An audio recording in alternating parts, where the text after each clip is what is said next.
Friends, this is Gayathri. 1980ல release ஆன the blue லாகுன்கிற படத்தை பத்தி தான் பார்க்க போறோம். இந்த படம் ஒரு சர்வைவல் படமா இருந்தாலும் தாம்பத்திய காட்சிகள் அங்கங்க வந்துகிட்டே இருக்கும். அடுத்து என்ன நடக்க போகுதுங்கிற சஸ்பென்ஸ் படம் முழுக்கவே இருக்குங்க. படத்தோட ஓப்பனிங்ல ஒரு ஷிப்பை காட்டுறாங்க. அதுல 2 சின்ன பசங்க இருக்காங்க. பையன் பேரு ரிச்சர்ட், பொண்ணு பேரு எமிலின். இந்த ஷிப் பாக்குறதுக்கு ஒரு போட் மாதிரி தான் இருக்கும். இவங்களுக்கு அப்பா அம்மா இல்ல, ஆர்த்தர்ங்கிற ஒரு கார்டியன் தான் கூட்டிட்டு போயிட்டு இருக்காரு. ஆக்சுவலா அந்த 2 சின்ன பசங்களும் அண்ணன் தங்கச்சி கிடையாது.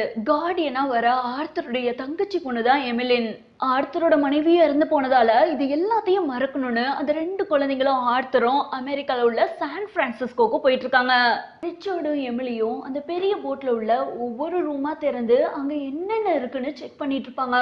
அப்போ ஒரு ஊழியர் ரூம்ல தர்ம சங்கடத்தை ஏற்படுத்தக்கூடிய தாம்பத்திய போட்டோஸ் நிறைய இருக்கும். அதை இவங்க 2 பேரும் பாத்துருவாங்க.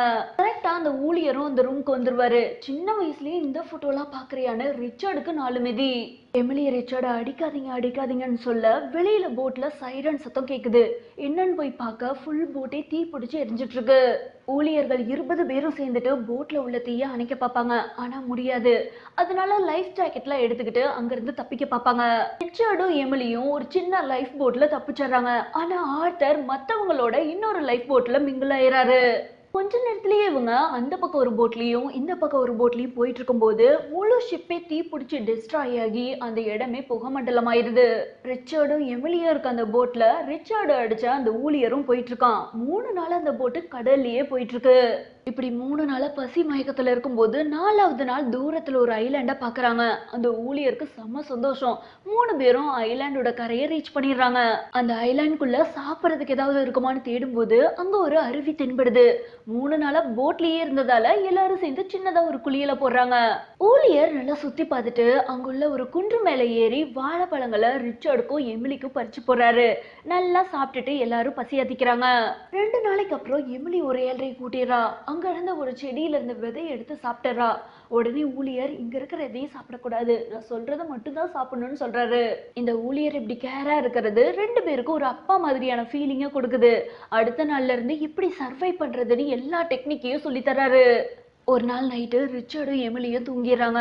இவர் மட்டும் எழுந்து வேற ஏதாவது மனுஷங்க இருக்காங்களான்னு தேட போறாரு. இந்த ஊழியர் கொஞ்சம் தூரம் போய் பார்க்கும்போது தான் ஒரு அதிர்ச்சி காத்திருந்திருக்கு.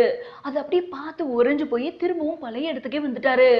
இவர் என்ன பார்த்தாருன்னா, இதே மாதிரியான பக்கத்து தீவுல ஒரு காட்டுவாசி கூட்டம் இருக்கு. அவங்க சாமி மாதிரி எதையோ வச்சு வழிபட்டுட்டு இருக்காங்க.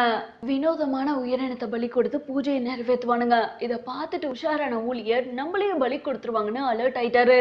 அதுக்கப்புறம் எமிலிட்டி ரிச்சர்ட்டி வந்து நம்மள இந்த ஐலாண்ட்ல யாராவது வந்து காப்பாத்துற வரைக்கும் நம்ம இங்கேயே இருக்கணும், இந்த ஐலாண்டுடைய இன்னொரு பக்கத்துக்கு மட்டும் போயிடவே கூடாதுன்னு கேட்டுக்கிட்டாரு. ஏன் அங்க போக கூடாதுன்னு குழந்தைங்க கேக்குறாங்க. அதுக்கு பேய் இருக்கு, பிசாசு இருக்குன்னு கதையை விடுறாரு. அடுத்த நாள் தூங்கி எந்திரிச்சு குழந்தைங்க பாக்குறாங்க. ஊழியர் செத்து கிடக்குறாரு. ரிச்சர்டுக்கும் எமிலிக்கும் என்ன பண்றதுன்னே தெரியல. இருந்த ஒரே துணையும் போனதால சோகத்துல மூழ்கிடுறாங்க. தொடர்ந்து கொஞ்சம் வருஷத்துக்கு எமிலியும் ரிச்சர்டுமே மீன் பிடிக்கிறது, உணவு தேடுறதுன்னு எல்லாத்தையும் சேர்ந்து செஞ்சுட்டு இருப்பாங்க. 2 பேரும் நல்லா வளர்ந்துடுறாங்க. 18 வயசை கடந்துருது. நம்மள யாராவது வந்து காப்பாத்துவாங்களாங்கிற நம்பிக்கை மட்டும் இருக்கு. ஒரு நாள் எமிலி அருவியில குளியல போடும்போது ரத்தம் வந்துருது. என்னடா நம்மளுக்கு எந்த அழியும் படல, எப்படி ரத்தம் வந்துச்சுன்னு யோசிக்கிறா. இவ பயத்துல கத்தவும் ரிச்சர்ட் ஓடி வந்து என்ன நடந்துச்சுன்னு கேக்குறான். எமிலிக்கு ஒண்ணு நடந்துச்சுன்னு ஒன்னும் சொல்ல தெரியல. இவ ஏஜ் அட்டன் பண்ண நாலேஜ் கூட 2 பேருக்கும் இல்ல. ஆனா பதட்டம் மட்டும் இருக்கு. 2 நாளைக்கு அப்புறம் கேவ்ல குளியல போட்டுட்டு இருக்கும் போதும் அன்னைக்கு உனக்கு என்ன நடந்துச்சுன்னு ரிச்சர்ட் கேக்குறான். எமிலி ஒண்ணும் இல்லைன்னு சொல்லி சமாளிக்கிறா. அதனால ரிச்சர்டு எமட்ட எதையோ மறைக்கிறான்னு சொல்லி காண்டாயிரான். 2 பேரும் லைட்டா சண்டை போட்டுக்கிறாங்க. அன்னைக்கு நைட்டு சின்ன வயசுல கேட்ட அந்த மோசமான சத்தம் மறுபடியும் கேக்குது. அடுத்த நாள் எமிலி அந்த சத்தம் என்னதான் தெரிஞ்சுக்க ஐலாண்டுடைய மறுபக்கத்துக்கு போறா. அங்க இருந்த சாமி சிலைகள்லாம் பார்த்துட்டு மனுஷங்க கண்டிப்பா அங்க இருப்பாங்கன்னு எமிலி புரிஞ்சுக்கிறா. நடந்ததை வந்து ரிச்சர்ட் கிட்ட சொல்றா. ரிச்சர்டு நம்ம ஆல்ரெடி அங்க போக கூடாதுன்னு சொல்லி ப்ராமிஸ் பண்ணிருக்கோம், ஏன் அங்க போகணும்னு சொல்லி கண்டிச்சிருக்கான். அன்னைக்கு நைட்டு எமிலிக்கு நிறைய கெட்ட கனவுகள் வருது. ரிச்சர்ட் பயப்படாதுன்னு சொல்லி சமாதானப்படுத்துறங்கிற பேர்ல உம்மா கொடுக்க அது கொஞ்சம் எக்ஸ்ட்ரீம் லெவலுக்கு போயிருது. இந்த இடத்துல மட்டும் எமிலி இது ஏதோ தப்பா படுதேன்னு ஃபீல் பண்றா. ரிச்சர்ட போக சொல்லிடுறா. அடுத்த நாள்ல இருந்து ரிச்சர்டுடைய பார்வை எசக புசக்காயிருது. எமிலி தூங்கும் போதெல்லாம் உம்மா கொடுக்க ட்ரை பண்ணிட்டே இருந்திருக்கான். எமிலி இதெல்லாம் தப்புன்னு சொல்லி துரத்தி விட்டுட்டே இருந்திருக்கா. ஆனா இவன் கேக்குற மாதிரி இல்ல. இதனால கோபமான ரிச்சர்டு நம்மள சுத்தமா மதிக்க மாட்டேன்றாளேன்னு ஒரு போட்டை ரெடி பண்றான். அந்த போட் கொஞ்ச தூரம் போன உடனே எல்லா கலண்டு தண்ணிக்குள்ள விழுந்துருது. தூரத்துல இருந்து எமிலி சிரிக்கிறா. இவ தொடர்ந்து ரொம்ப கேலி பண்ண ரிச்சர்ட் சுத்தமா பேச மாட்டேன்றான். ரெண்டு பேரும் தனித்தனியா வாழ ஆரம்பிச்சிடுறாங்க. எமிலி அந்த பக்கமா இருக்கிற குகையில ஸ்டே பண்ண ஆரம்பிக்கிறா. 2-3 மாசமா ரெண்டு பேரும் பாத்துக்க கூட இல்ல. இந்த சம்பவத்துக்கு அப்புறம் ரெண்டு பேரும் தாம்பத்தியம் பண்ண ஆரம்பிச்சிருவாங்க. ஆனா அவங்களுக்குள்ள என்ன ரிலேஷன்ஷிப்னே அவங்களால உணர முடியல. கொஞ்ச நாள்லயே குழந்தைய பிறந்துருது. அந்த குழந்தைய பார்த்துட்டே வாழ ஆரம்பிச்சிடுறாங்க.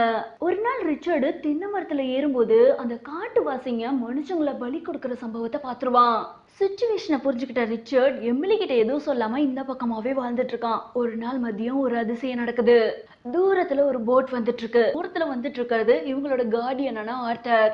ஆர்த்தர் டெலஸ்கோப் வழியா பார்க்கும்போது இவங்க 3 பேர் இருக்கிறதையும் பார்த்துருவாரு. சந்தோஷமா இருக்கிறதையும் பார்த்துருவாரு. இவங்க கையே அசைக்காததால அவர் என்ன நினைச்சாருன்னு தெரியல. போட்டை திருப்பிட்டு போயிருவாரு. அவ்வளவுதான், படம் முடிஞ்சிருச்சு. மீண்டும் ஒரு சுவாரஸ்யமான கண்டென்ட்டோட நெக்ஸ்ட் வீடியோல சந்திக்கலாம்.